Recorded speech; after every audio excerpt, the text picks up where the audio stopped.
پھر فرمایا وَمِمَّا رَزَقْنَاهُمْ يُنْفِقُونَ، جو ہم نے انہیں دیا ہے اس میں سے ہماری راہ میں خرچ کرتے ہیں۔ اللہ کی بارگاہ میں صدقات، خیرات، زکوٰۃ، ان کے ساتھ رب کا قرب حاصل کرتے ہیں۔ اللہ نے جو تقسیم رکھی ہے کہ بعض کو مالک امیر بنا دیتا ہے، بعض کو غریب بنا دیتا ہے، تو وہ پھر صدقات کو ٹیکس نہیں سمجھتے، وہ کسی کو دینے میں بوجھ محسوس نہیں کرتے، وہ سمجھتے ہیں یہ تو مالک کی تقسیم ہے، میرے اس نے ذمہ لگایا ہے، میں نے دینا ہے۔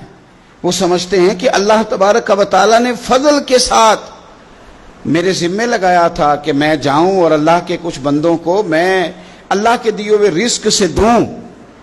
کچھ مفسرین نے یہاں بات کو اور کھولا ہے، وہ کہتے ہیں رزق سے مراد ہے جو بھی اللہ نے دیا ہے۔ پیسے دیے ہیں تو وہ اللہ کے رستے میں دے، علم دیا ہے تو اسے بانٹے۔ اگر کسی کو اللہ نے معرفت دی ہے تو اپنے فیض سے لوگوں کو قریب کرے اللہ کے، وہ پھر وہ علم آگے بانٹے، وہ تقسیم کرے۔ تیرے پاس جو کچھ بھی ہے نا دیا ہوا تو رب کا ہے، تو نہ بچا بچا کے تو رکھ اسے، تیرا آئینہ ہے وہ آئینہ، شکستہ ہو تو عزیز تر ہے نگاہ آئینہ ساز میں، تو اسے بانٹنا شروع کر، تو دینا شروع کر۔ اور لوگوں کا خیال ہوتا ہے کہ بانٹنے سے کم ہوتا ہے، نہیں، بانٹنے سے بڑھتا ہے۔ کنویں سے سارا پانی نکال لو تازہ آ جاتا ہے، شرط یہ ہے کہ سارا نکل جائے۔ آپ علم جتنا بانٹتے ہیں اتنا یہ بڑھتا ہے۔ آپ جب بات کر رہے ہوتے ہیں، علم دے رہے ہوتے ہیں، تو وہ صرف دوسروں پر اثر تو نہیں کرتی، جب آپ بات کرتے ہیں تو آپ کی بات آپ پر بھی اثر کرتی، تو آپ کا علم بانٹنے سے مضبوط ہوتا ہے، وہ دینے سے بڑھ جاتا ہے۔ اس لیے حضرت مولا علی شیر خدا رضی اللہ تعالیٰ عنہ فرمایا کرتے تھے کہ علم مال سے بہتر ہے، مال کی حفاظت کرنی پڑتی ہے اور علم بندے کی حفاظت کرتا ہے، وہ اس کے گرد حصار بنا دیتا ہے۔ حفاظت جو اللہ نے تجھے دیا بانٹ اس کے رستے میں۔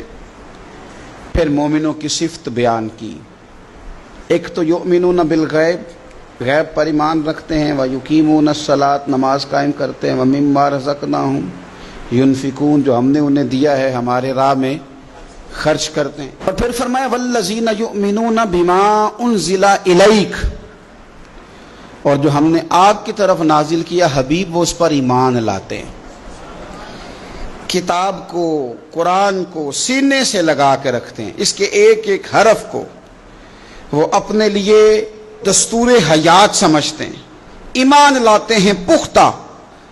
وما انزل من قبلک، اور اس پر بھی ایمان لاتے ہیں جو آپ سے پہلے نازل کیا گیا، آپ سے پہلے جو نازل کیا گیا اس پر بھی وہ ایمان لاتے ہیں، یعنی تورات ہے، زبور ہے، انجیل ہے، اگرچہ کتابیں بدل دی گئی ہیں پر اللہ کی کتابیں تو تھی، ان کے جو احکامات موجود تھے اس پر وہ ایمان لاتے ہیں، ایمان رکھتے ہیں۔ ایک بات اور بھی یہاں سے ختم نبوت کا مسئلہ بھی حل ہوتا ہے۔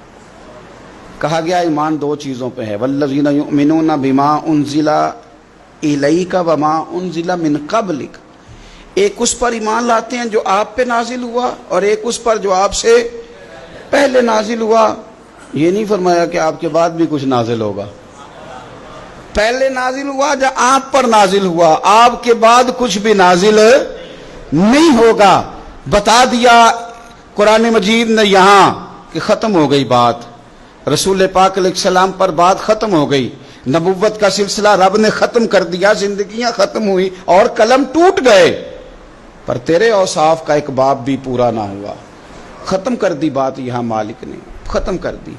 اب یہ صفات جن لوگوں میں پائی جائیں کہ ایمان بالغیب بھی ہو، نماز کا قیام بھی ہو، اللہ کے رستے میں خرچ بھی ہو، جو پہلے نازل کیا گیا اس پر ایمان ہو، جو حضور پر نازل کیا گیا اس پر ایمان ہو، تو رب کیا فرماتا ہے؟ فرمایا اولئک علی ھدی من ربہم، یہی لوگ ہیں جو اپنے رب کی توفیق سے ہدایت پر ہیں، اللہ کی طرف سے ہدایت پر ہیں۔ واولئک ھم المفلحون، اور وہی لوگ ہیں جو دونوں جہانوں میں کامیاب ہونے والے ہیں۔